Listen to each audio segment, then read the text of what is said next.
Good evening. My name is Melanie Campbell. I'm President and CEO of the National Coalition on Black Civic Participation and National Convener of the Black Women's Roundtable, and also co-founder of the National Coalition's Thomas W. Dorsch Jr. Institute, anchored at Clark Atlanta University. It is my pleasure to welcome you to our fourth session on the Black Women's Roundtable's Wealth Building virtual series. Tonight's topic is what to look for when hiring a lawyer and accountant for your business, and how to protect the intellectual property of your business. The Black Women's Roundtable Wealth Building Series is part of our digital equity, connectivity, and women's economic empowerment project, supported by Goldman Sachs. This project is led by our team at the National Coalition Institute, anchored at Clark, as I mentioned before. The purpose of the series is to provide job seekers with skills for career transition and advancement, and provide aspiring and established business owners with tools to help you start or grow your business. And we want you to share this information. This series is also being recorded so that you can share it with your friends and the folks that you may know out there. We want to spread the wealth, spread the knowledge, and spread the experiences. The purpose of the series, as I mentioned, also we hope that the information provided during tonight's session will help you realize your dream of owning a business or help you expand your existing business. And now it's always also a pleasure to turn it over to my sister Janice Mathis, who is our director of the National Coalition's Thomas W. Dorsch Jr. Institute at Clark Atlanta University, to greet you from the Institute. Thank you, and thank you, Jocelyn, for Tate, for leading us in this effort. Well, good evening, everyone. I am Janice Mathis, and I have the best job in Atlanta. I am the director of the Thomas W. Dorsch Institute, which is the brainchild of Melanie Campbell, but it is also the offspring of the National Coalition on Black Civic Participation. I can't think of a topic that is more timely, more relevant to us today, and as we build our families and grow into the future. There was a study some years ago that talked about financial socialization. Where do people get their money habits from? And I will tell you that good money habits are almost like a form of intellectual property, something to be passed along from one generation to the next and cultivated, because people learn their attitudes about money and spending from that the studies show, from their families. Now, it's not all good news. We've got some ground to make up when it comes to wealth building between in our community, African American community, vis-a-vis other communities. And it may be that we don't focus so much on closing the gap as we focus on increasing the amount of Black wealth in Black communities, which is happening. Black wealth is growing. Unfortunately, it's not growing fast enough to actually close the gap. So we have some people who are worrying about whether they're going to be the next trillionaire, and others who are worrying about will they be able to afford the next light bill. But no matter where you are on that spectrum, I believe this program is useful for you. And I'm grateful to Joycelyn, my sister, in this struggle, and to Melly and to the entire team, Ebony, and all of us together to come up with something that is so timely and so important. I'll leave you with one statistic. African Americans typically have about $24,000 in family wealth. Only about 2% of African American families have a net worth of at least $1 million. The average non-Black family has about $188,000 in wealth. That is assets that are available to it above and beyond what it takes to live every day.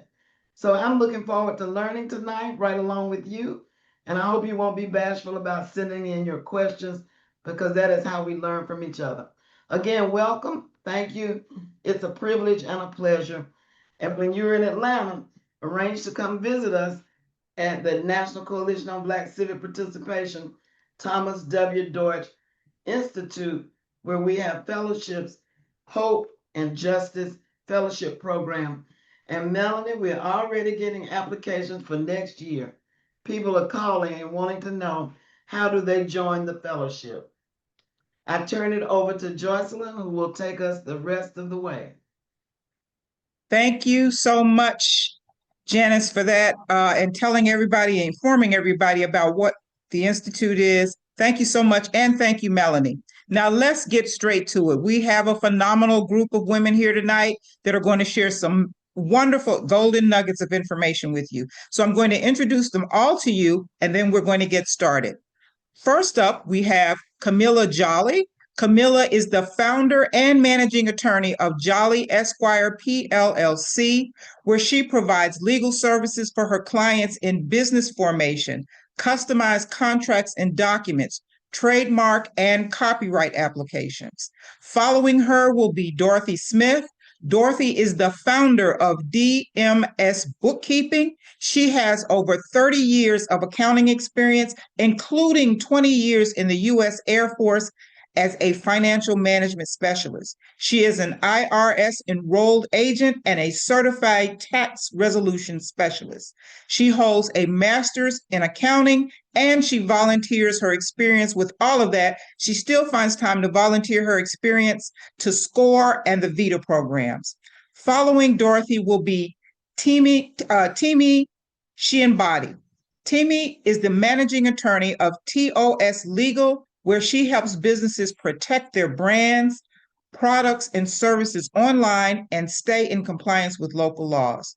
She focuses on setting up beauty and fashion e-commerce brands with their LLCs, their trademarks, their copyrights, contracts, and business registration. She's also the founder and CEO of Own Elevation Global, where she supports visionary professionals and organizations in strengthening their visibility, leadership presence, and long-term strategy.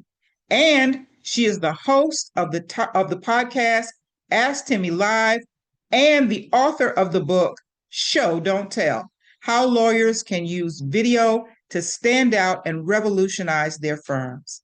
And with that, I'm going to turn it over to Camilla to get us started. Camilla, the floor is yours.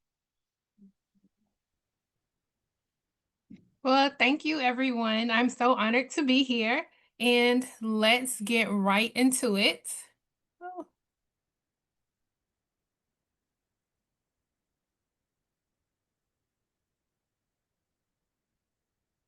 Okay. Joycelyn, can you please, Oh, I'm sorry. Got to give you back your co-host. There you yes. go. Thank you. Okay. There we go. Okay, so everyone should be able to see my screen now, and there are a couple of things that you should know after we conclude this today. You should know how to pick a lawyer. You should know how to pick a financial tax professional, and you should also know about trademarks and intellectual property. So, just for clarity, and I always have to give my disclaimer, I'm a lawyer, it's what we do.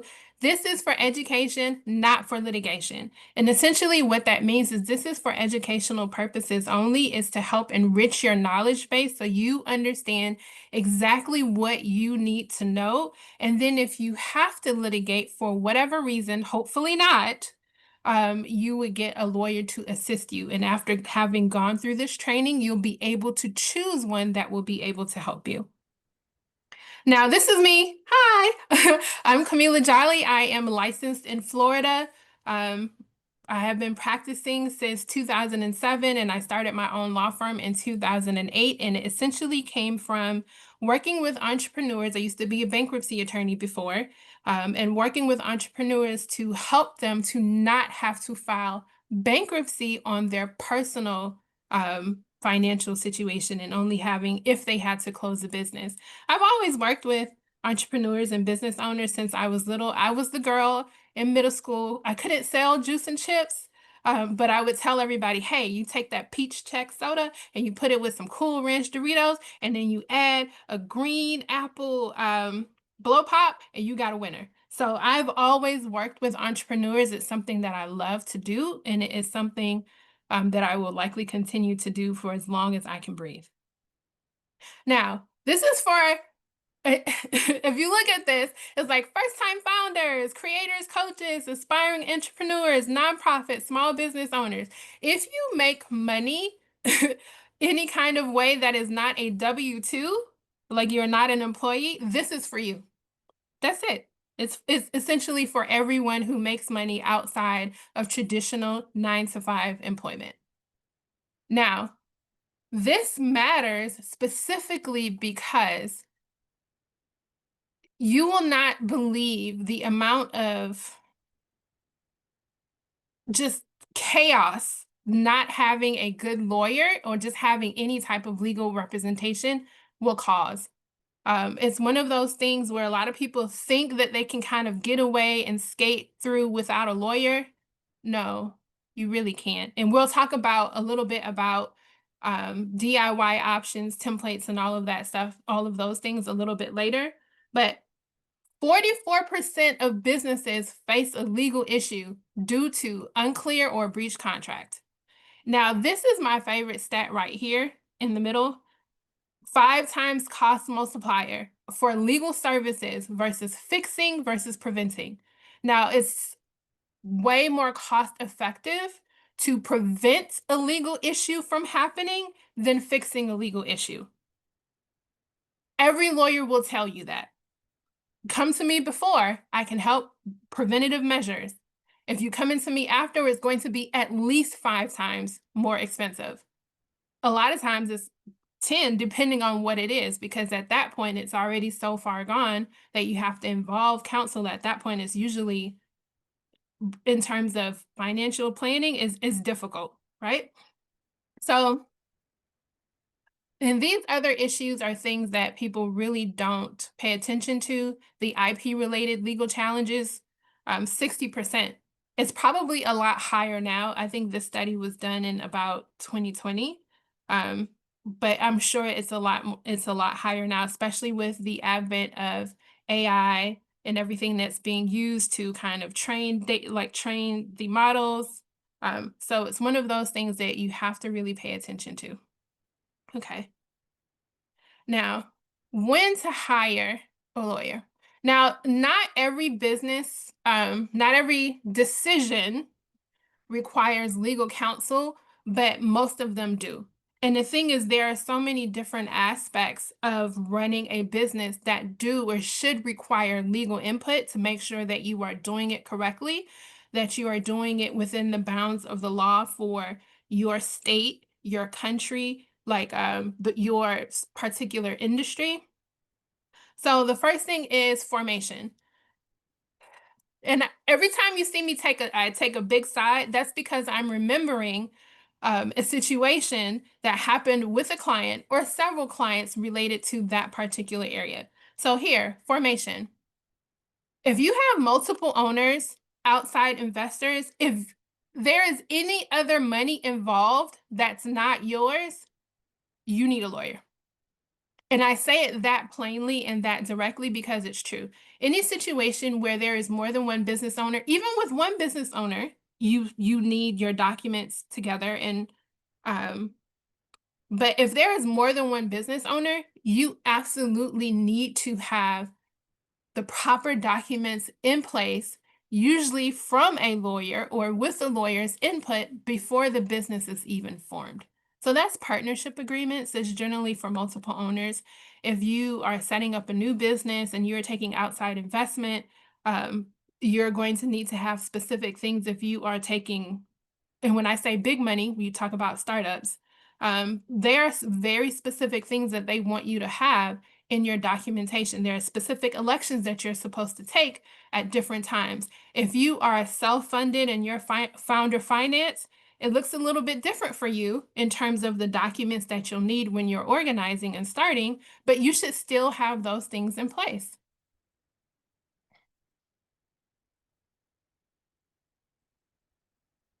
Contracts. Contracts essentially govern every relationship that you have in your business, right? And if it's being governed by every relationship, every boundary that you have, everything that you need to know, what to do, what not to do, this is where contracts come in place. And contracts aren't always called contracts. Sometimes they're called privacy policies. Sometimes they're called agreements, but they're all contracts. Essentially, they are the boundaries of the relationship that you have with that person. When it comes to data privacy, anything where you are collecting information, marketing, all of those things generally have very strict compliance guidelines. And a lot of people don't always abide by them, but because you want to make sure that you are running your business legally and correctly, this is where a lawyer can help you. Intellectual property. I know Timmy will talk about that in way more detail later, but if it is the property of your brain, if it's coming out of your head, there's some type of protection that you need for it. And you will need a lawyer to, one, assist you in determining how you protect that property. Because how you treat something that is a trade secret or a recipe or things like that that you want to keep closely, you may not and probably shouldn't put that up for copyright. So there's all of these little nuances that a lawyer can help you with.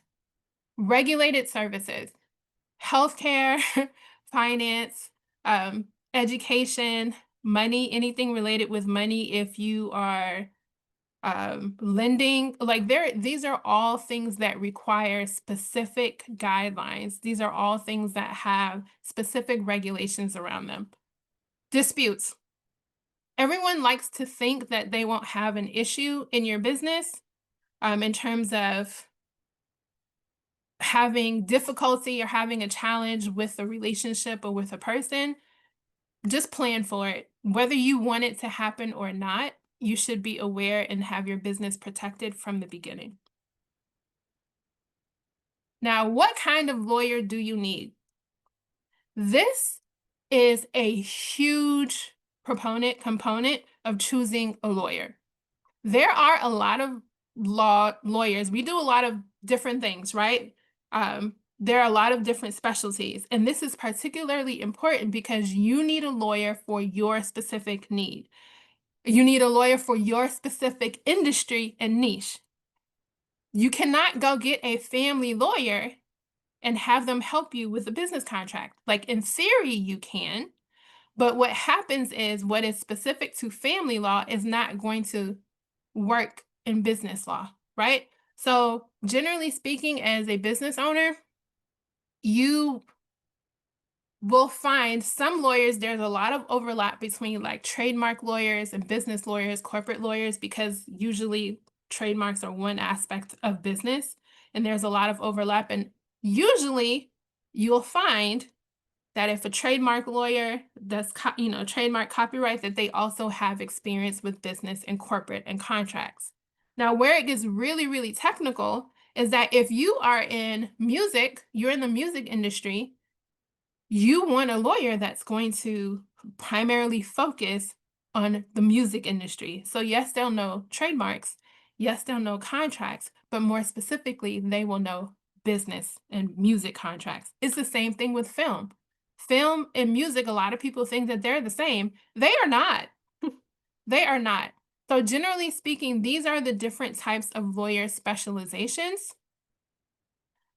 Business corporate primarily focuses on contracts, paper, negotiations, mergers, acquisitions, that kind of stuff. And also compliance. There's usually a compliance aspect of working with business and corporate as well. IP, trademarks, copyright. I didn't put patent on here, but patent is also a part of that as well. Employment.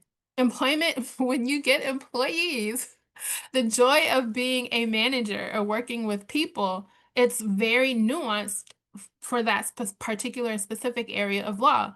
Like calling someone a contractor because you don't want to pay their FICA and MICA taxes, that's not how it works. There are lawyers to help you navigate that aspect. And it's something that you absolutely should look into if you have employees or you plan on having employees, to know exactly what you need to do. Because hiring, handbooks, what you can and cannot say in interviews, how you classify contractors. Most people do that part wrong, where they're a W-2 or 1099. There's legal ramifications for those things. Regulated niches. If you work in HIPAA, if you are, for instance, a mental health professional, or you have a med spa business, or you do home health aid, or all of these things require lawyers who understand those industries and the regulations and laws for them. Now, litigation.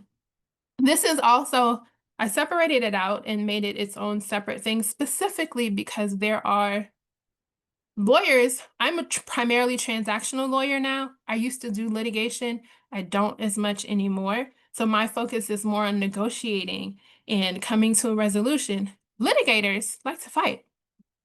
They want to fight for you. So that is a very specific skill set. And you need to make sure that if you are working with a lawyer, that they can handle what you need for that specific legal issue that you are having. Now, let's talk about how to vet a lawyer. Call it the 6 R's. Relevant. Do they routinely handle the matter, the legal issue that you have, right?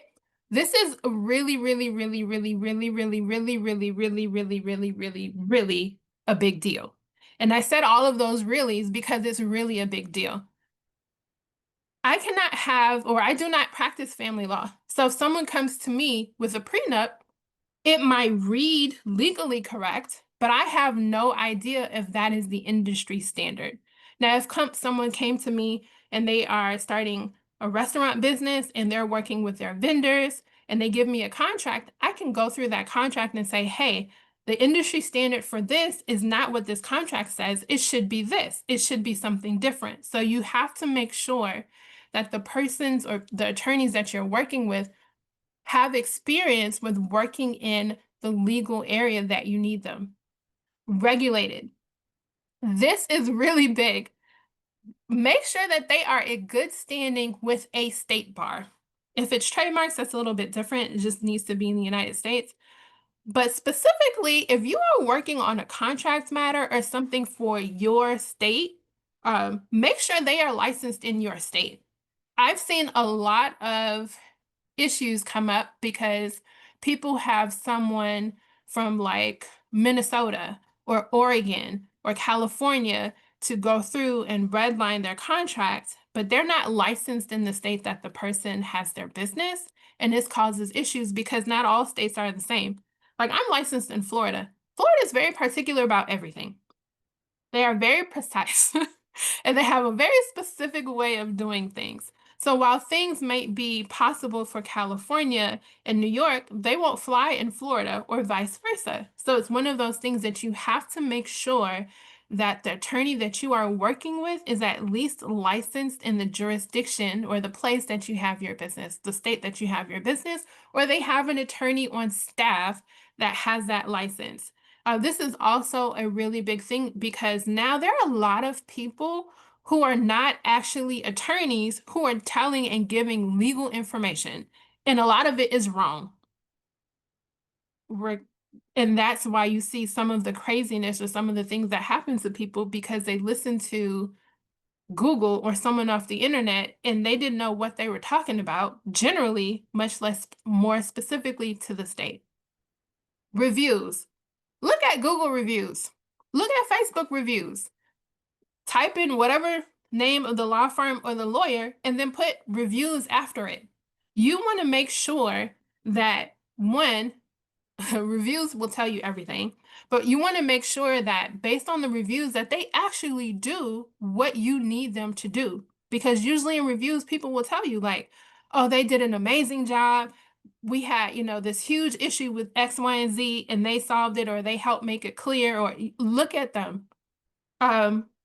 Now, if the reviews are kind of crazy or kind of wild, you should always expect there should be at least like 1 or 2 bad reviews. But if that's all you see are bad reviews, that would be a red flag. Responsiveness. You want to know when you are choosing a lawyer that when you talk to them, that you will at least be able to get communication back in a timely manner. A lot of lawyers struggle with this, or used to struggle with this. I know a lot more have put in systems to help them deal with this. But you want to make sure that 1 to 2, maybe 3 or 4 business days at most, not 2 or 3 weeks are going by, so you can hear on your legal matter. Resources. This one depends entirely on how tech savvy your lawyer is. But most lawyers, I shouldn't even say most, there are a lot more tech savvy lawyers now. So you want to know if they have a client portal. Can you text them? Do you have to call them? Can you email them? Like, do they have materials that you can look through that will answer your question without you having to call them all the time? Now, relationship fit. This one is really big. I am one of those people, like, if I wouldn't pay for a meal for you, then I can't work with you. And I know that might be a little bit, I don't want to say controversial, but different than what a lot of people do. But it's just my general rule on how I work with people, especially service providers. And that's because I'm specifically looking to build a long-term relationship. Now, questions that you can ask. Plain English. Do they talk to you in plain English? If they can't communicate to you in plain English in a way that you can understand, then there may be some difficulty long-term in your understanding the options when they're presenting something to you. Clarify who is the primary point of contact. Will it be the lawyer? Will it be their assistant? Will it be a paralegal? Will it be an intern? Like, who are you going to talk to and communicate with the most? If there's a team of people, that's fine, but you just need to know who you will be communicating with. And then most lawyers, well, all lawyers really should do a conflict check to make sure that they are not representing anyone else and they don't have any ethical issues. Most good lawyers will provide you with a written engagement letter, or you'll understand the terms and conditions. They'll tell you where you'll be able to find them. Everything will be clear. And you'll usually have an idea of how much you're paying now or a range. And then you can get regular status updates from them without asking. And they take an educational approach to working with them. So you understand what's going on. Now, red flags. Vague or shifting fees. Lawyers are kings and queens of it depends. That's fine. But if it depends with no actual end date, no range, no anything, that's a problem. Scope of work. You should know exactly what you are paying for, or what they're going to do for you. You don't need to know how they're going to do it, but you need to know, okay, they're going to redline this contract for me. They're going to summarize it. They're going to let me know what's wrong with it and what I should look out for, what I shouldn't look out for. If you have a lawyer and they are unwilling to explain the downside, that's a huge red flag, because part of your relationship with a lawyer is like, our ethical obligation is to tell you, like, this could be good, this could be bad. And then we cannot guarantee anything. So if you have a lawyer and they're like 100%, 1,000% guarantee, wait a minute. How can you guarantee? Nothing in this world is promised, and that's the first thing you learn as a lawyer. Nothing is promised, everything changes. Now, fee models. There are 3 basic models: flat fee, hourly, and fractional counsel or subscription model is one that is becoming increasingly popular. Flat fee, you're essentially quoted and they tell you, okay, it's going to cost you $2,000 or $2,500 to do 1, 2, 3, 4, and 5. That's what a flat fee is. Hourly, it's going to be $500 an hour, $200 an hour, $750 an hour, $300 an hour, $50 an hour for this work. And then they'll tell you, okay, we think it might be this many hours, but we're not sure. We won't know until we get into it. Generally speaking, if depending on the state, if you're dealing with hourly or flat fees, usually you pay that into a trust account and they bill against the trust and they send you like an itemized bill that tells you 0.5, 0.2, because hourly is billed in out like 6-minute increments of an hour. Fractional counsel subscription. I love this because I don't personally like billables. I don't like tracking my time for hourly, so I do flat fee in this one. But this one is essentially you pay this much and you get these services. So it's flat fee, but on a recurring basis. Now, to give you an idea or an estimate of pricing, formation can be as little as $500 to as much as $1,500 for a single member LLC, and maybe a little bit more now, but it varies greatly. And this is where you have to do your research to ensure that you are comfortable with the price for what you're going to pay and for who you're going to pay it to. Trademarks can range anywhere from $1,500 to $3,000 when you are working with a lawyer. I am not talking about LegalZoom. We lawyers lovingly and affectionately call it Legal Doom and not LegalZoom because we see it causes so many issues. But for an actual like lawyer that is with their own law firm, expect to pay anywhere between $1,500 to $3,000 for a trademark with a single class. And again, that's a very broad estimate. You will see less or you may see more. And then contracts. If it's something where you're asking them to draft a template, and that can be anywhere from 500. I have 2,000 here, but it's probably 2,500 now. So these are kind of the pricing guidelines that you'll see. Anything outside of that's a little too low, kind of give it a side eye because something's up with that. Okay. How to work with a lawyer counsel effectively. Gather all of your documents. You don't want to waste the attorney's time, especially if you are working with an attorney and they're charging you by the hour. You want to make sure you have everything that you need and everything that they need to get your legal matter handled as quickly and efficiently as possible. Decide what your non-negotiables are. For some people, I have had people and they come to me and I'm more tech savvy and my firm is virtual. We have an office, but most of my clients, we don't see each other in person. It's Zoom and it's phone calls. And I have some people who will come to me and they're like, no, I need to see you in person. And I tell them, okay, well, our firm doesn't really operate that way. For them, that's a non-negotiable. And they say, no, I need someone else. Can you refer me to someone else? Or do you know someone else? Because I need to see you in person to know you. And that's perfectly okay. That's fine. But you want to decide what your non-negotiables are when you are working with an attorney so you can feel comfortable working with them. Like, you have to tell me what's happening so I can advise you correctly. And if you're not comfortable talking to me, then that's going to affect how I legally represent you, how I legally advise you, because I won't know all the facts because you don't feel comfortable telling me everything. Build systems, not one-offs.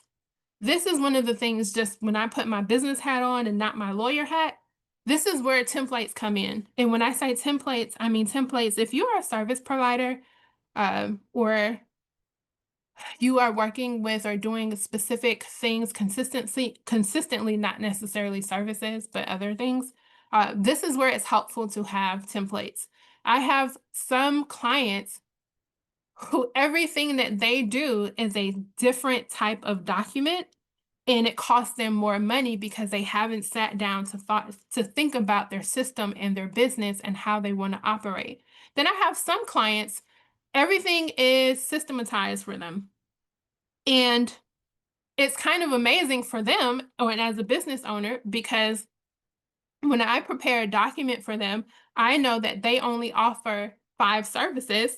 So I can create a template where it's literally a checkbox and they have the client select which service it is that they're offering. And that's wonderful for them. kind of sucks for me as a business, but it works for them, and it works for them and how they operate.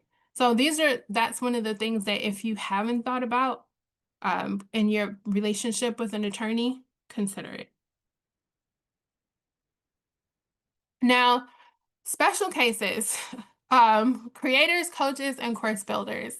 These are some of the things that you should generally look out for.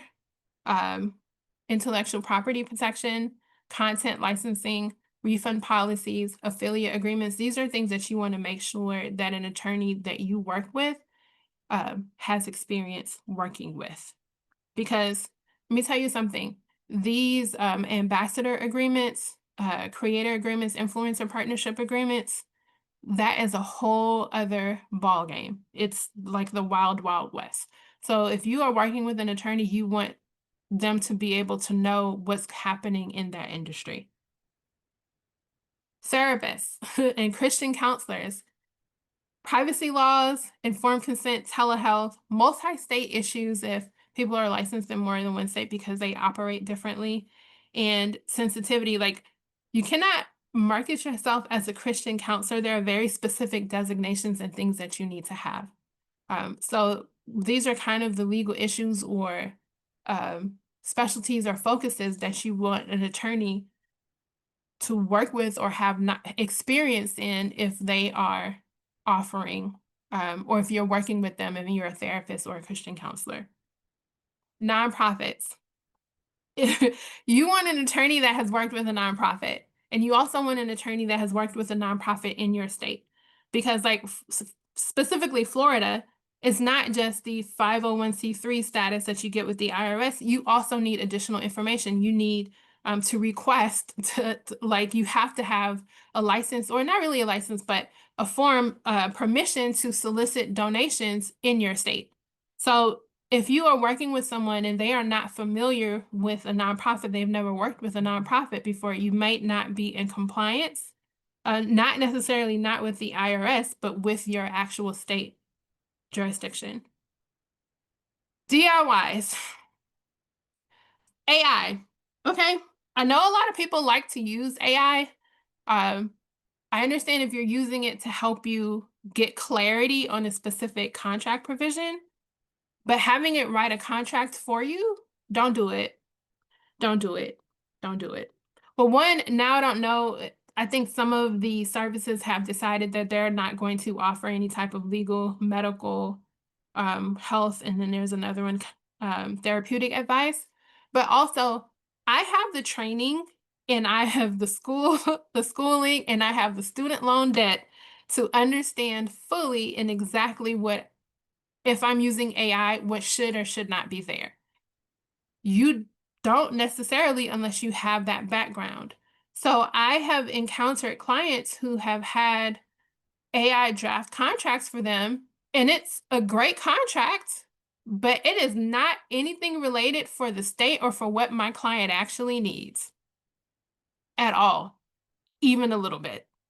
And they have no idea. They didn't know until they had me look at the contract, because they're thinking, oh, AI knows. AI will tell me. No, AI doesn't know. AI is programmed and designed to agree with anything you tell it to do. It will agree with you and say it's great. So you have to keep that in mind. Quality templates. There are a lot of attorneys who sell contract templates through a template shop. And sometimes, a lot of times, these will be okay. But the thing is, again, you have to make sure that it complies with your state laws. So I've seen situations where someone has purchased a contract template from an attorney in California, and it is not at all usable in Florida because a lot of the provisions were incorrect. So if you're going to do this, at least work with an attorney to review the contract, edit it, because a lot of attorneys will not edit templates. They'll just review it and tell you what's wrong with it. So first, check if you plan on using a template. First, check if you have a relationship with an attorney, if they can draft one for you. If you don't and you're purchasing from a template shop, make sure that it is actually usable in your state and not from oh, the template shop owner tells me it's good everywhere. Yes, generally speaking, there's a lot of law that is the same, but it's not all the same. And you want to make sure that you are protected. Okay, so your action plan is you're going to assess your legal risk or assess what you need a lawyer for. You're going to check out its specializations. When you're looking, okay, they have what I need, you're going to talk with them and get started, just kind of to test the relationship with them. And then you can go from there and continue and build a relationship. So, okay, if you want the slides, you can scan the QR code or go to jollyesquire.com/slides and you can get the information there. Okay. Thank you so much, Camilla. You gave us some great information to take away. The first thing is make sure that the lawyer that you hire is relevant to the business or industry you're in and that they do the type of work that you need. If you need a business contract for business formation, don't hire a family attorney. Don't hire a family lawyer. So important. And make sure that they're licensed in your state. That's important. Yes. And that they speak plain English and that they got a written contract with you. They can tell you exactly what they're doing. And then that was really helpful that you were telling us about the different types of fees that lawyers can charge, like the flat rate fees or the hourly fees or the, like the subscription-based model. You pay for this and you get this amount of service. You pay for this and you get this amount. I don't think a lot of people know that. So thank you so much for that. We're going to open it up to questions at the end. So right now, we're going to open the floor up to Dorothy Smith, who's going to tell us what we need to look for when we're hiring an accountant or a tax preparer or a tax strategist for our business. Dorothy, you're on. Okay, I'm trying to share my screen. It's saying only one presenter can share at a time, so.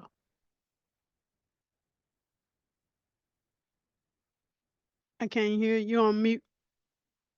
Okay, I stopped it, so you should be able Okay, to share. you should be able to share now. Okay, yeah, I got it. Okay, let's see. Can you see my screen? Yes, we can. Okay, okay. So I'm glad to be here too, and thank you, Miss Jocelyn. Great presentation. Yeah. So, I put a question in there. I wanted to know what was her opinion about Legal Shield, because that's a big thing now, the Legal Shield. So. I'll answer at the end because I have Oh. thoughts. Oh, okay. I have a Okay. lot of All right. thoughts. Okay. All right. Okay. So what I'm going to talk about tonight is the difference between a bookkeeper, an accountant, and a tax strategist. So my disclaimer, this presentation is for information only. And so I'll go on topics of discussion, understanding the differences between bookkeepers, accountants, tax strategists, and then I have my contact information and Q&A too. So I'm gonna start with a bookkeeper. So I'm a bookkeeper, and what a bookkeeper does basically is just record the day-to-day transactions. What I want you to know too is that all bookkeepers don't do taxes. Some bookkeepers don't do taxes at all. They just do bookkeeping. But what they should be doing is tracking your income and your expenses. They should also track your assets. Now, your assets is things that you own, like your vehicle can be an asset. And they should track your liabilities. That's what you owe. Your credit cards, loans, that's a liability. And then your owner's equity is just your investments into your company. So they should be tracking all those things on a regular basis. And then they should reconcile your bank and your credit card accounts. And they should generate your basic financial reports like your profit and loss statement and your balance sheet.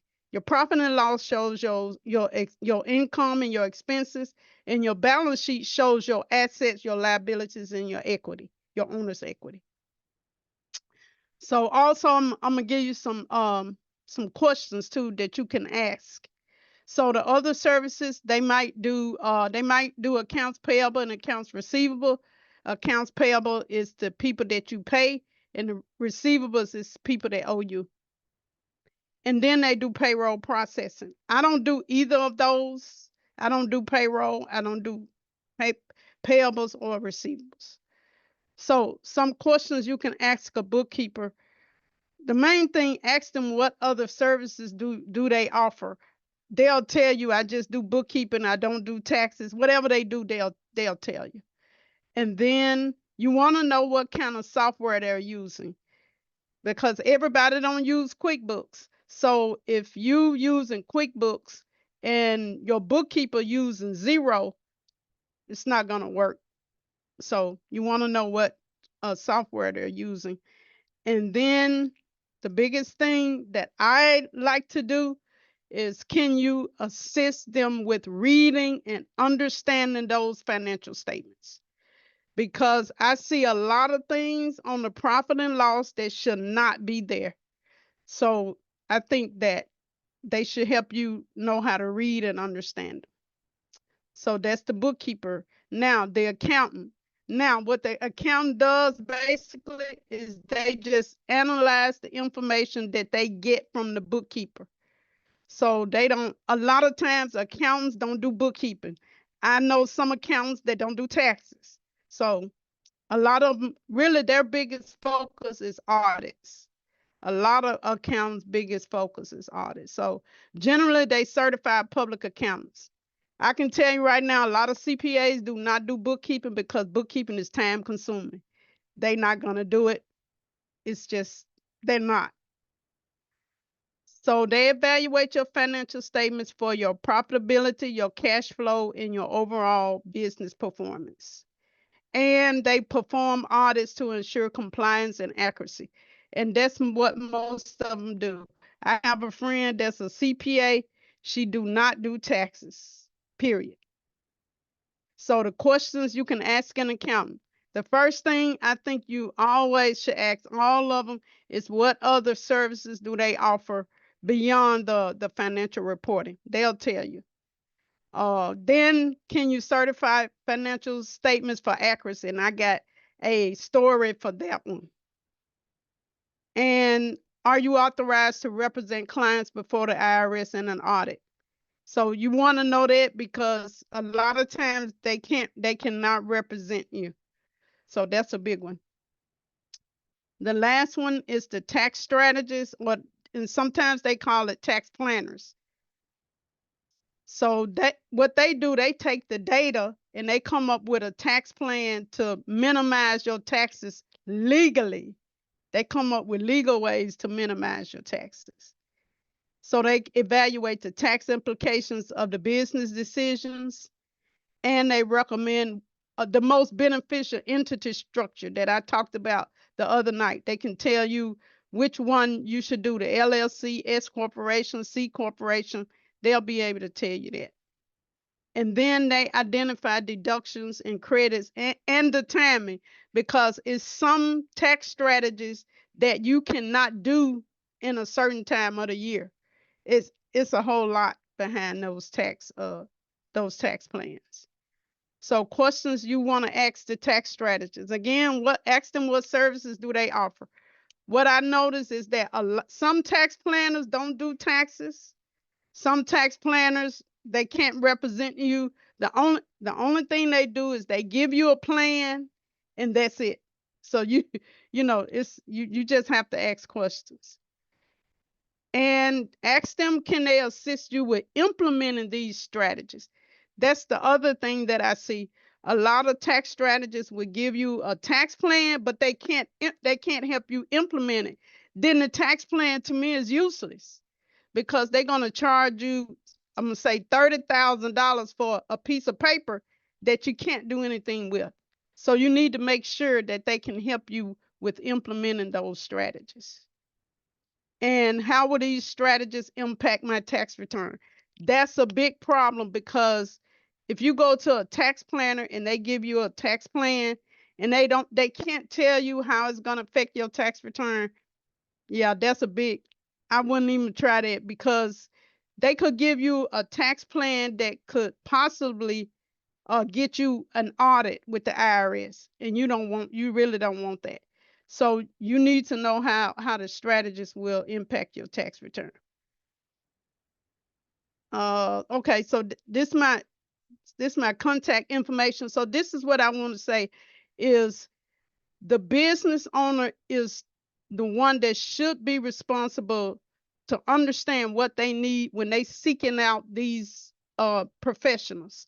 So for example, if you're a business owner and you decide, well, I want to get a loan from the bank to start my business or buy anything that you need, equipment, the bank require you to have 3 years of financial statements and 3 years of tax returns. So at that point, you should be seeking out a bookkeeper and a tax professional. Me, I do both. I do the bookkeeping and I can do taxes. So you should be seeking out somebody that can help you get your books in order and get your tax returns in order so you can get a loan with the bank. Now, if you say, okay, well, I got my bookkeeping in order, I got my taxes in order, but I want to get a government contract, or say I want to get a big contract with FedEx. But guess what? Sometimes they require you to have your financial statements certified for accuracy. The only people that can certify your financial statements for accuracy is a CPA. Nobody else can do that. So that means that what? You need to look for a certified public accountant to certify your financial statements for accuracy. So now you say, I don't need that. I got my bookkeeping, I got my taxes.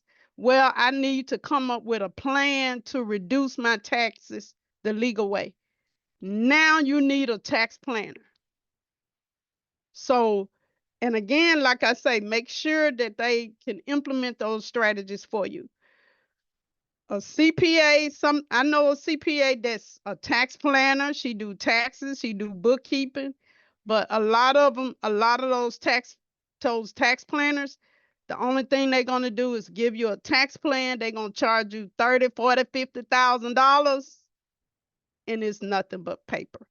So keep in mind, it's up to the business owner to know exactly what they need when they seeking out those individuals. So that's my presentation. Thank you so much, Dorothy, because I know probably a lot of people don't know the difference between a bookkeeper, an accountant, and a tax strategist. So I really want to thank you for that. And just to kind of summarize what you were saying, that bookkeeper is the one that you give them all your receipts and everything, and they keep all of those things in order for you. They'll do your payroll for you. They'll do your accounts payable for you. And that accountant is the one that analyzes your financial data. And they aren't going to do the bookkeeping, so don't bring them all the receipts every day. And they can do your audits. And that tax strategist is the one that comes up with the vision plan for how you can legally minimize your tax liability and the best business structure for you to have. But you got to make sure that they can help you implement that strategy. So that's very important. So thank you so much, Dorothy, for that. And now we're going to turn to Timmy, who is going to tell us about how to protect our intellectual property. Hello, good evening, everyone. So glad to join you all today. I've been listening to everyone share, and I'm just like, yes, I've been co-signing here in the back, everything, because it's real out here. And there's a lot of confusion that hurts people, but we're here to make sure that we help everyone kind of navigate those things. So today, what I'd like to share with everyone is I want us to talk about how to own your genius, right? I want us to talk about how we own what we create. We're protecting things. And as I've been doing this work, one of the things that I can tell you, and I know I'm talking to women of color primarily, but a mixed room, we are always innovators. We are always creating. That's never been a question. But one of the things that we don't always understand is that ownership is not just a matter of creation, it's a matter of law. And there are things that we have to put in place in order to protect what we create, in order to own and leverage what we create. So I wanted to start off by, let's look over here. I wanted to start off really quickly with a fill in the blank, a fill in the blank really quickly. And I promise you, I don't usually start with Meg Thee Stallion, but I promise you it's relevant. I'm looking for my chat box so I can see what people are putting in here to see if we have any guesses for this fill in the blank. Let me see if there we go. There's my chat box. All right, I see some people. Hot girl summer, hot girl summer. All right, and we'll talk about how we know this. I'll throw that in there right now. What you just described is something called a trademark, and we know this. I want you to understand something or see a link. We see this person, Meg Thee Stallion, and we associate her with a particular phrase, a particular saying, right? And so people were able to easily guess that this was hot girl summer. But why do I bring that up? Again, she created something that was a cultural movement. Everyone was saying this that summer. Everyone, you saw this on t-shirts, you saw this in stores, you saw this in restaurants. But you know what? As powerful as that movement was, as iconic as that saying was, Meg didn't get everything she could have gotten from what she created. Listen, millions of dollars were made. And she made some money, but she could have made more if she had protected it earlier. And that's what we want to make sure we're doing. Because here's the thing. These stories that we get, particularly in the intellectual property space, so talking about the things that you create, the fruit of your mind, these things can become stories of either leverage, meaning you use them to multiply your wealth, or loss, when we go back and we see missed opportunities. Now, I want to talk to us about the different types of intellectual property that we're dealing with so that we can have more stories of leverage. So, for example, this is an old school company, but they still do what they do. They're FUBU for the Gen Zers in the room who don't remember FUBU, for us, by us. And they made millions, they made billions. But one of the things that their founders attribute to their success and their ability to scale is the fact that they took care of their intellectual property early. That meant that they were able to enter into deals and leverage what they created, leverage the cultural moment into opportunities that multiplied. Until today, you can still find FUBU, you still find their fingerprint, and they're still making money because of what they did to put things in place. So again, I want to remind us that every story becomes either leverage or loss. As we talk about these different types of intellectual property, it becomes now your opportunity to craft and design what your story will be as a business owner, as a creative entrepreneur, as someone who's even working in the marketplace, working with a company. These are all really important questions to ask. Now, I've kind of jumped in, and I know I was introduced earlier, but I'm a business attorney. I do some intellectual property and estate planning. I'm an author. I'm a speaker. I do a lot of things, but I feel like overall, my goal is to help people and empower them to own their spaces. Because here's the thing again that I know is that we're always creating, we're always adding value, but we don't always play the right game. We don't always leverage what we've created. Sometimes we make mistakes that hide our wealth. The things that we're creating, our intellectual property, are so valuable. But when we're not navigating these spaces appropriately or correctly, that wealth becomes hidden. So today I want to help us uncover what that secret is or what mistake we keep on making. And then I want to give you a couple of frameworks and systems to help you identify this work and really put it into practice. And I know I'm breezing through, but it's because the foundation was laid so well with the ladies before me. So thank you for really establishing such a great foundation for us to dive in. Now, this is, to be frank, here's the number one mistake that I think we're making. I think we're playing the wrong game. When it comes to business, when it comes to creativity, when it comes to our intellectual property, we often think that our goal is to just create more, create more, create more, create more, create more. And I'm not saying we shouldn't create more. I'm just saying that there's another game that's being played that allows us to, again, turn what we create into leverage, right? And so when we're just creating, what I like to call that is I call that playing the vertical wealth game, right? It's a game of just stacking. It's a game of we're out here, we're hustling, we're adding, things that we have, businesses, and we're just like more assets, more hustle, more work, more work, more work. And we're doing the work. We're doing the work, but there's another game that our counterparts are playing, that the corporations are playing, that the people who have had maybe generational insights into this thing are playing. And they are playing a game of structured wealth or horizontal wealth. So it's not just about stacking up and getting more. It's about adding protections and layers this way so that you're able to protect from outside forces and also multiply what you have. It fortifies, it strengthens your foundations. So when we talk about registering different types of intellectual property, when we talk about making sure you have the right contracts in place to protect those things, you are now playing the game that people play. And we have stories about this. So again, when we talk about Meg Thee Stallion, right? So she was known for Hot Girl Summer, but you know that she had to pay money. She lost money as a result of this. I thought I had that slide there. Aha. Right? So at the end of the day, when she got famous and this, this phrase became the cultural movement that it did, she had to go back and sue for her right to trademark what she created.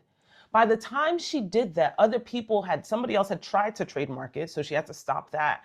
And then other people had already printed all of this stuff, all this merch, all of these tools with that.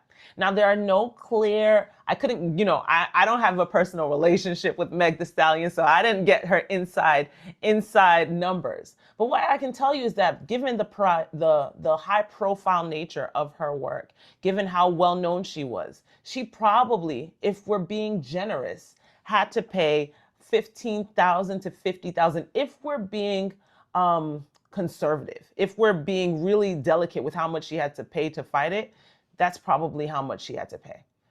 She could have made millions, though, from all of those other individuals if she had this registration in place, because she could have had licenses. She could have had different types of agreements, partnerships. I read recently that she tried to expand some of her protection and it was kind of too late. So I share all of this to say, we don't want it to be a story of loss. We want it to be a story of leverage.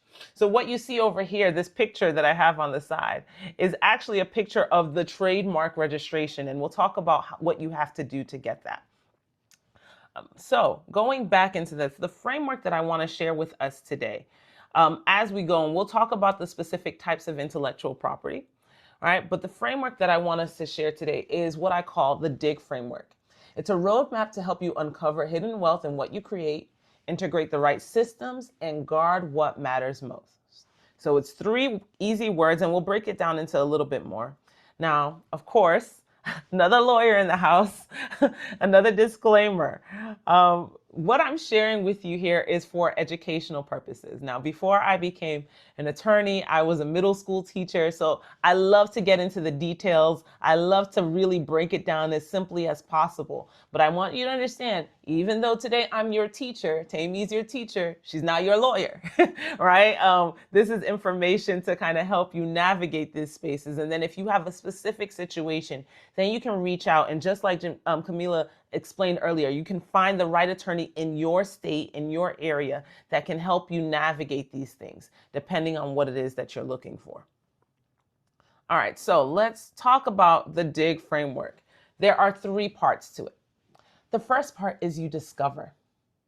I want us to take a moment to pause and think about all the things that we're creating in our businesses and even in our creative journeys. So I know I heard a little bit about music earlier. So if you're somebody who creates music, that's something that you have, right? It's an idea that you have formulated and probably put down into paper. That's something that you've created. If you're a business owner, you have a business name. You might have product names, right? Those are things that distinguish you. That's stuff that you have that's valuable. Maybe you're actually creating physical products. Maybe you've invented something, right? All of these things are things that you have and you want to discover it. You want to take an inventory of what you've created.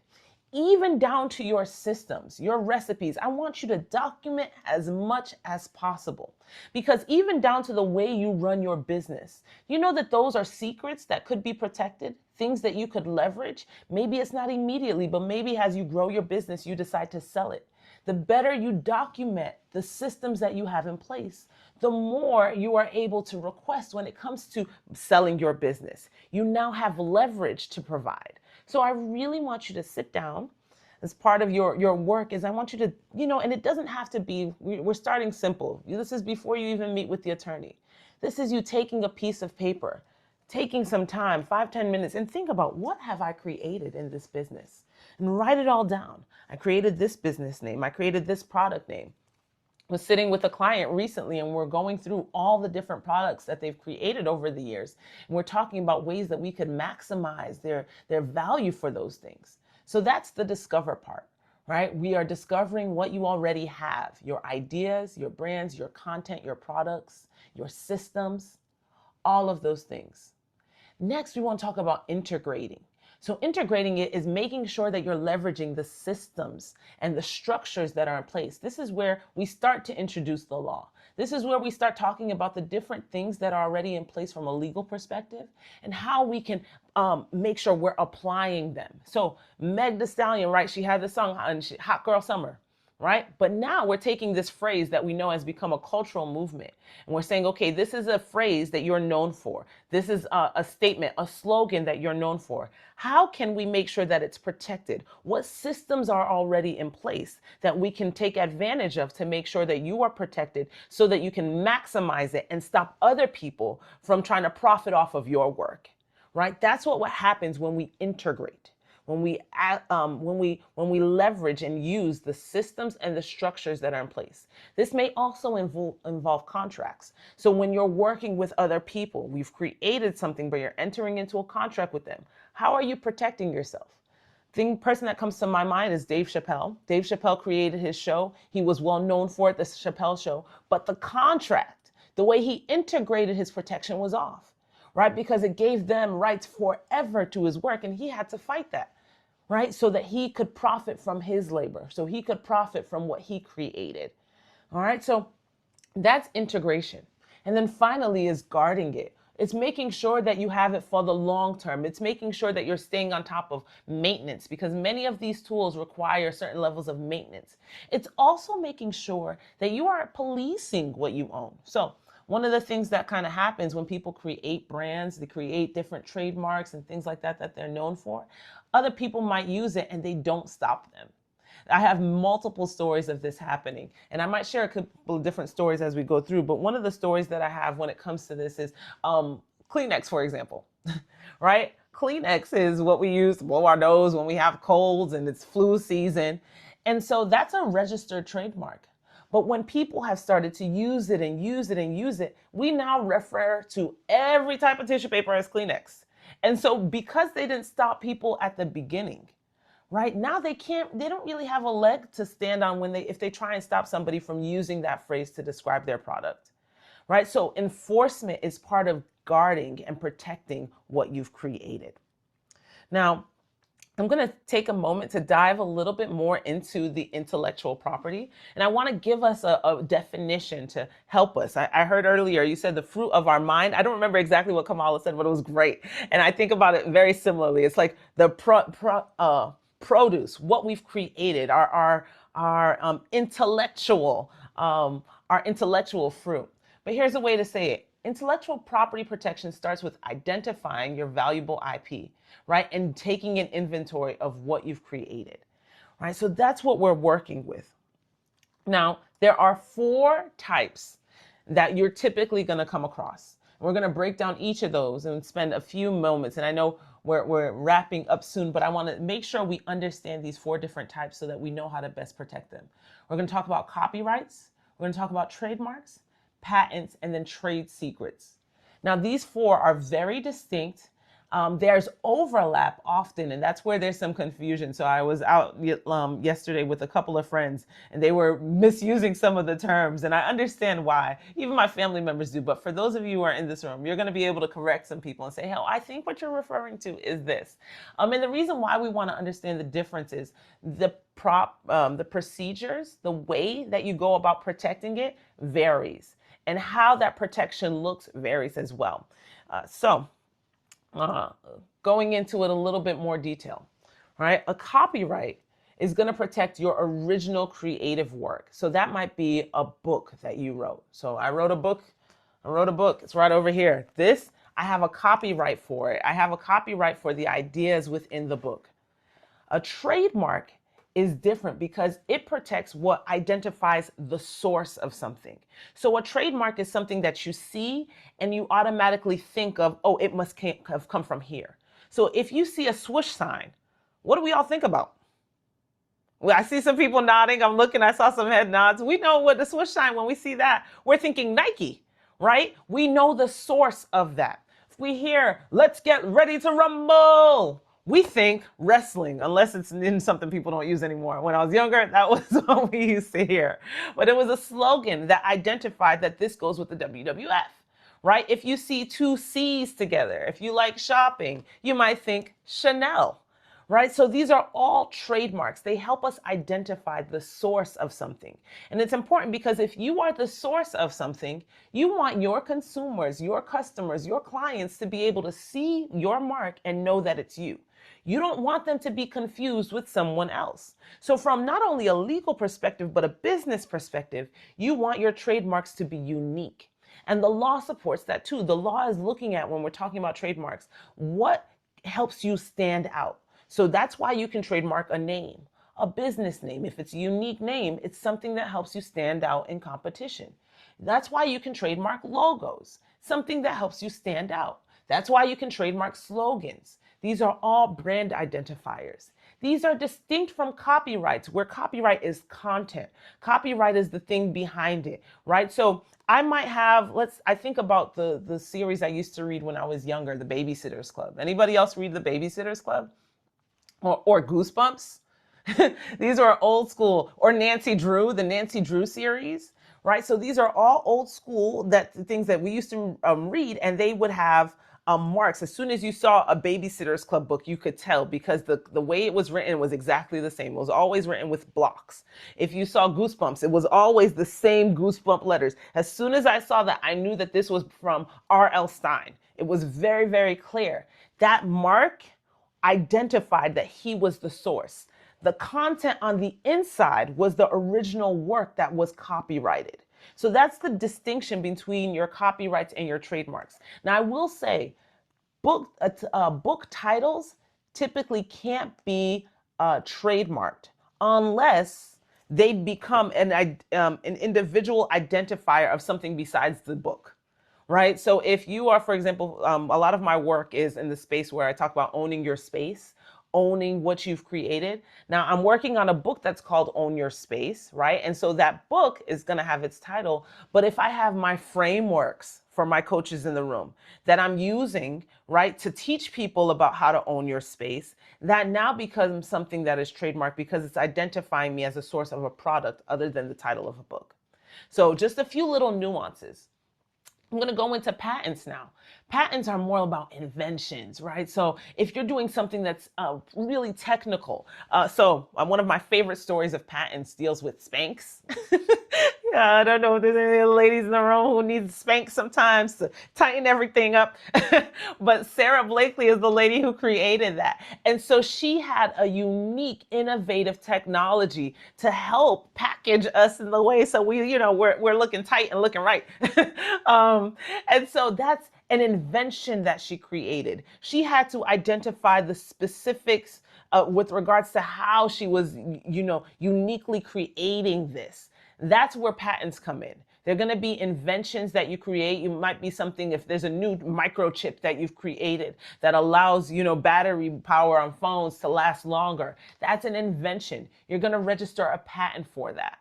Now, each of these have different processes when it comes to registering that protection. You have to usually submit an application, provide some type of example or proof of whatever it is. So a copyright, you usually send in a copy of your book. You might even do copyrights for your blogs. You might do copyrights for your photos, but you're going to have to upload that and share that with the United States Copyright Office. For your trademarks, they're going to ask you for examples of how you've used that mark or just the name, and they give you time to eventually show this is how I'm using this mark to advertise. So they'll ask you, for example, of they call it specimen, but maybe you'll have to submit to them a screenshot of your website, right? It might be one of your business cards or something. Maybe you have a pamphlet that talks about your services, right? All of those things. Maybe you developed an app, right? So maybe you have a website that shows how to download your app. Those are all things that you might have to provide as examples of using those trademarks. But that's usually required. When it comes to patents, they're going to ask you for the specifications. They're going to ask you for diagrams that show how your stuff works. Most people don't know that a lot of sneakers, right, they have registered patents for those, especially when they're implementing new technology to make it fit a certain way, to make you, to create aerodynamic movements. I don't know. There's usually some type of technical specification that is identified and submitted to the government. And then the process for all of these different applications varies. So copyrights can be fairly quick when you compare it to the other ones. It might take you a few months to submit it. You know, you might submit it and get your response in like 3 months. Trademarks, people don't realize there's no expedited trademark. Like right now, if you submit an application for a trademark, they're not looking at it for another 9 months. Like it's crazy, and there's no way to get it faster. So if somebody is copying you and all of a sudden you're like, wait, I should have registered my trademark. You're not going to have that registered trademark by tomorrow, right? It's not going to happen. You're going to be in line and you're going to have to wait a couple of months. And I say 9 months before they even check it. There's a whole process that I'm not going to go into details with regards to how they check it. Why do I tell you about these timelines? Because you want to start sooner rather than later.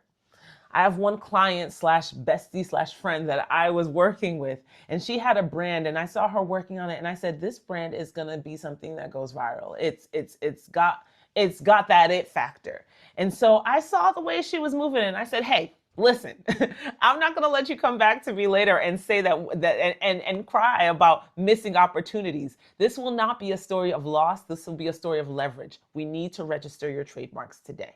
And so we sat down, we did our inventory, we discovered what she had with regards to the product names, and we submitted the application for her trademark. Of course, again, it takes time, and I knew that it took time. That's why I asked her to do it then. Sure enough, about a year later, we start seeing copycats. But because she has taken and done the right steps with regards to registering trademarks, getting the right copyrights, she has registrations in place that she can now take to, let's say somebody is popping up on Instagram. There's a whole process where you can submit, hey, listen, I have a registered copyright, a registered trademark for this. Here you go, and shut all of that down. You can stop people from copying you, right? You can leverage it for protection. But if you don't have it in place, you can't. So Meg Thee Stallion didn't have any way to stop people, but besides saying, hey, I created it. But if she had legal things in place, it would be different.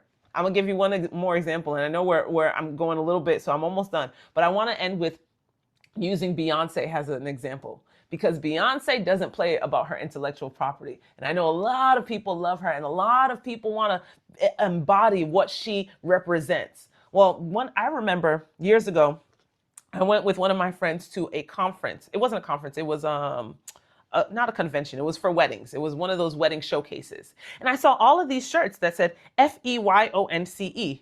And I was like, huh, that's interesting. And then I said it, and I was like, oh, fiance. And they had used her name to try and sell these shirts. Well, a couple of months later, the lawyer in me was like, I wonder what's going on with that company. I looked it up. Guess what, guys?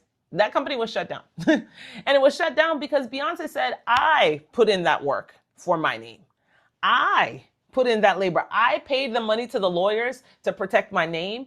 I did the marketing to make this name valuable, right? And for all my business owners who put forth the effort, who invest in building these brands, who use that time and energy to create something, you want to make sure that you get the registrations in place to protect it.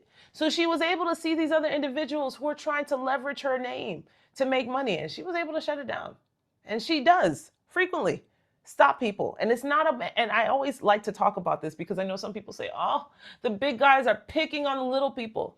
Well, the big guys started as little people, but they started as people who invested in what they were creating, right? Because they wanted to make sure that their stories were not stories of loss, but of leverage.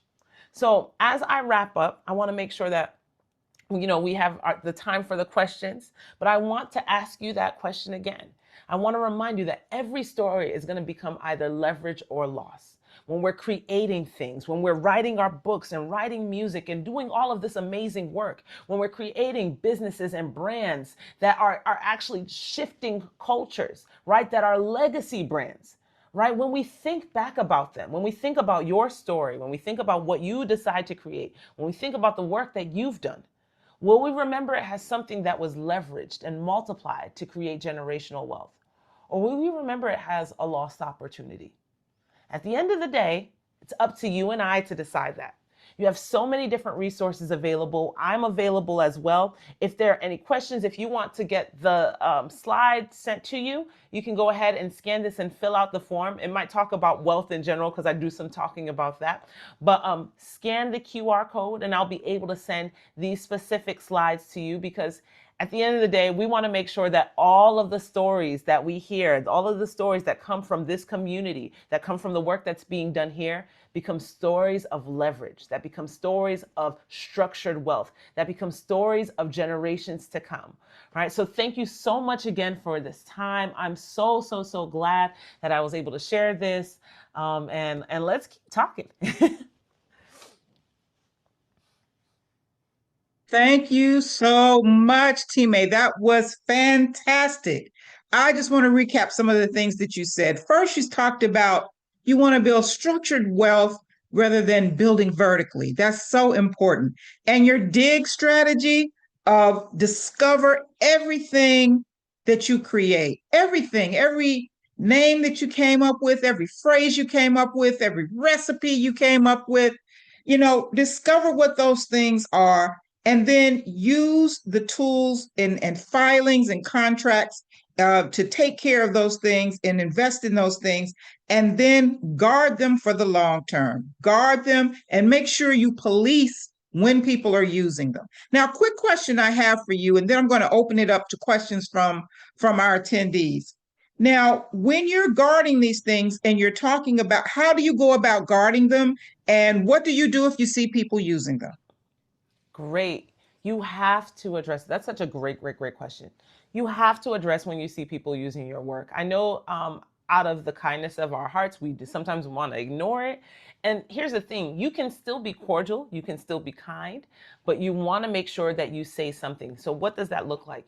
Usually when we get a lawyer involved, it's a cease and desist letter. It doesn't have to be a mean stated one. It doesn't have to be intimidating. If you know somebody just might be, unaware, and I've had to do this for my clients. We send, and because I'm not somebody, I also do transactional work. I'm not someone who's trying to turn everything into a fight. I think that people are, sometimes we just don't know. So we'll send them a kind letter that says, hey, you might not be aware, but this is protected under the law. And in that letter, we'll usually state whatever that registration is that we have. So if it's a copyright, so it's like, hey, you can go back and look at the records. It's there. We have legal grounds to this. And we explain, hey, we want you to go ahead and stop this. We might give them a time frame if it looks a little bit complicated. You have, 7 days, 14 days, 30 days, whatever.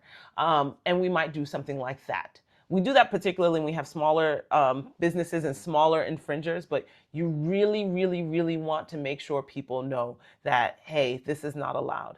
The other thing is, we give disclaimers. So if I know we have coaches in the room, I know we have people who are just creating different types of things. Communicate the value of what you've created to people. Say, I really would appreciate it if you don't copy this or distribute it. Allow them to understand how much it costs you to create that work, right? And so you'll see photographers also put watermarks on the work that they create. You'll see disclaimers on the inside of things, even on slides, even in courses that people are creating. You'll see that language also maybe in contracts. So if somebody is becoming your client for coaching, a coaching situation, you might have language in your contract that lets them know, hey, this is not allowed. And if we see this happening, then you are revoking your rights to access these things.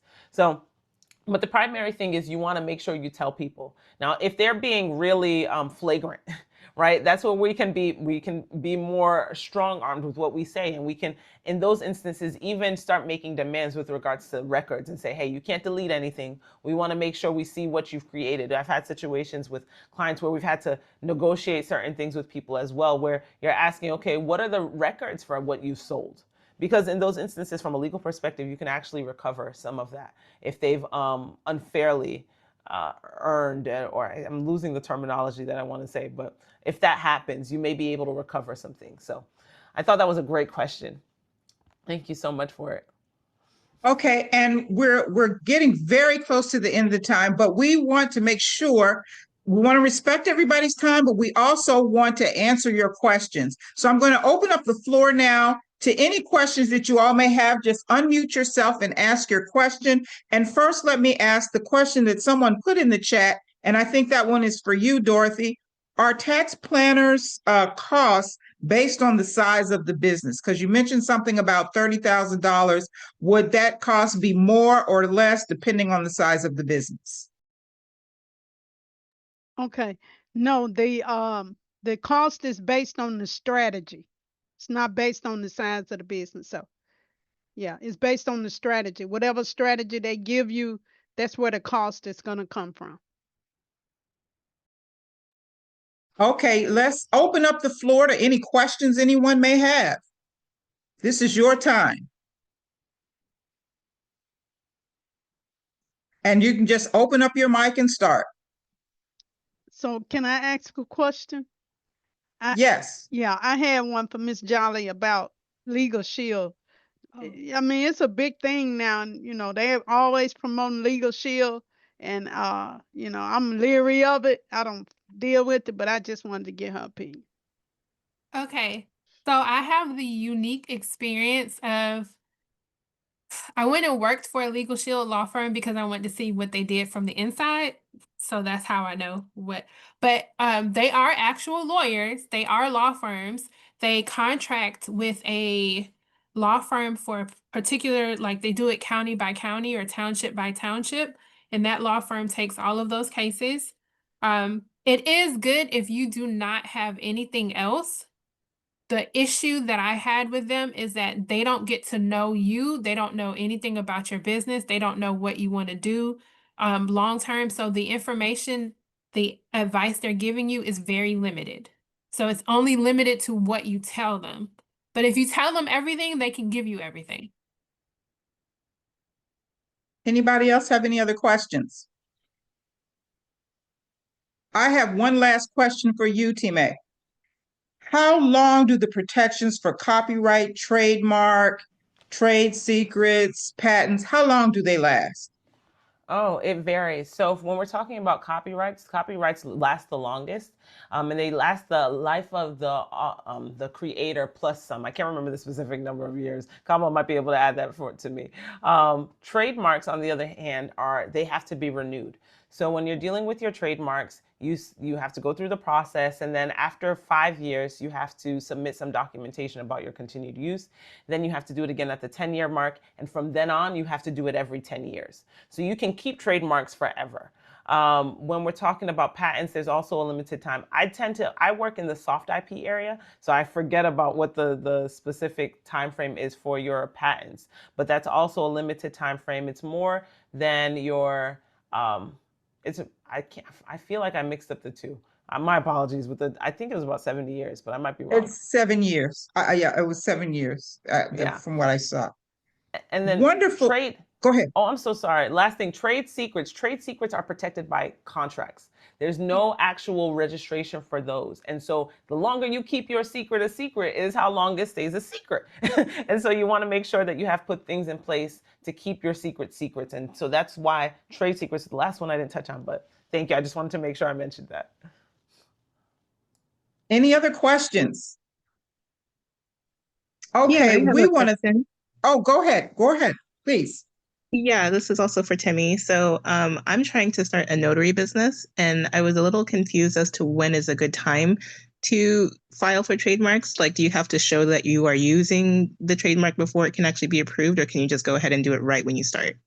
Great question. You can do it right when you start, before you started using it, but eventually, because the process takes so long, well, let me say it this way. There are two different types of applications you can submit. One is an intent to use, means that you haven't started using it, but you intend to use, and one is already in use. The one that is an intent to use has a slightly higher fee because you're going to have to submit I can't remember the fee off the top of my head, an additional fee when you're ready to show proof that you've been using it in the marketplace. I advise people when possible to start before, so to do the intent to use application, which means you can apply immediately. The reason why is that once let's say you're somebody who you're developing a brand, right? And you know you have to go to different products and things like that. You have to source your products. The day that you launch, you can already start telling the world with your registered R with a circle around it that you have protected your brand. And so, great question. You can do it immediately. Thank you. You're welcome. Okay, someone asked a question in the chat regarding non-business related. If you use your credentials and knowledge to create a product at work outside of regular duties, can that be claimed legally? Do you mean, was it Tasha? Can you tell us exactly what your question is? Be a little Sure. bit more specific. Sure, yes. So if you created educational materials, for example, in modules, and that was not part of your regular day-to-day duties, but something extra that you provided to the company, do you have any rights to that as intellectual property?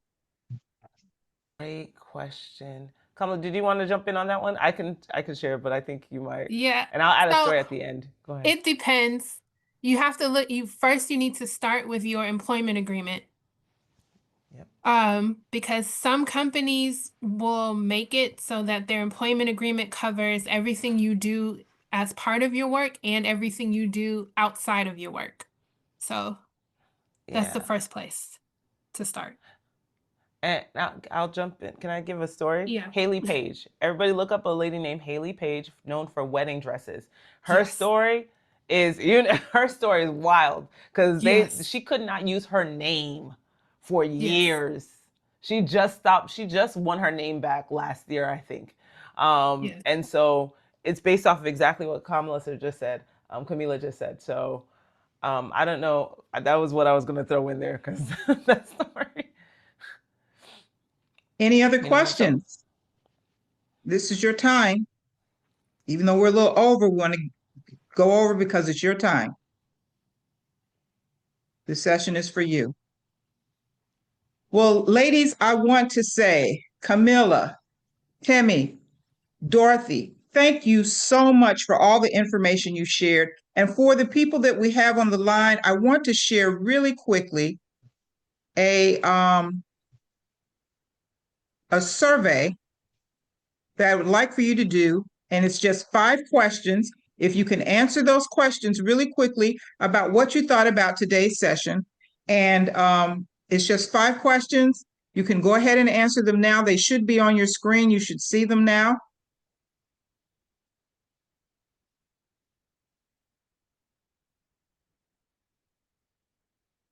And while you're answering those questions, I want to tell you that any of the sessions that you missed, the previous sessions that we had, because we had 3 other previous sessions, they are on YouTube at the National Coalition on Black Civic Participation. Be sure to watch those. We have 2 more sessions. Let me see, I'm going to end the poll now. We have 2 more sessions in the series, and both of them will be next week. The first one will be on Tuesday, November 18th, how to use digital marketing, branding, and e-commerce tools for your business.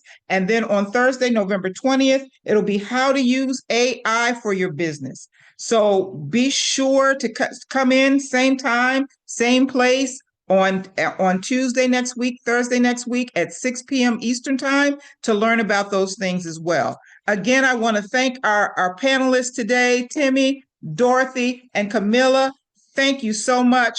And if you did not get a chance to do the series, I'm going to share really quickly with you a link where you can use that link and do the survey on your own. Thank you so much, everyone, and have a great evening.